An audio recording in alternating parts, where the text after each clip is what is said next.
तुम्ही त्याच्यावर जोक करता. जोक करतो मी. माझं नाव पुष्कर जोग आहे.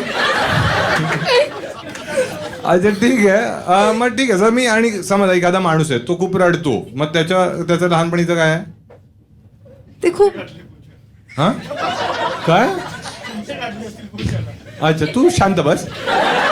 हा तू सांग. हा तर त्यांना सांगितलं नाहीये की रडण्याचं वीक असते, तर ते they are very open and acceptable of their emotions. असं नाही, मग त्यांच्या लहानपणी काय झालं असेल? सपोर्टिव्ह असेल पेरेंट्स की मग तुम्ही जे- रडू शकता, तुम्हाला रडायचं असेल तर. काही सांगितलं नाही की तुम्ही बॉय आहात, तुम्ही बॉय त्यांना माहिती नाही ते बॉय आहेत, कारण घरच्यांनी त्यांना सांगितलं नाही लहानपणापासून. नो द स्टिरियोटाइप की तुम्ही बॉय आहात तर तुम्ही नको रडायचं असं. अच्छा अच्छा. ते नाही सांगितलं. अच्छा पण तुला वाटतं की जे जोक्स मारतात ते ट्रॉमा मधून गेलेले आहेत, जे रडतात ते त्यांच्या घरचे चिल असतात. मला हे उलट का वाटतंय पण? बरोबर ना. रडतात कोण जे म्हणजे असं नाही. मी पण रडलोय बिग बॉस मध्ये.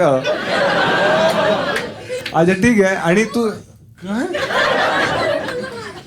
चुप असा. हा ज्याच्याशी मी बोलतो तीच बोलणार माझी. ठीक आहे. हा आणि तुझ्या आयुष्यात काय चाललोय सध्या? कोणी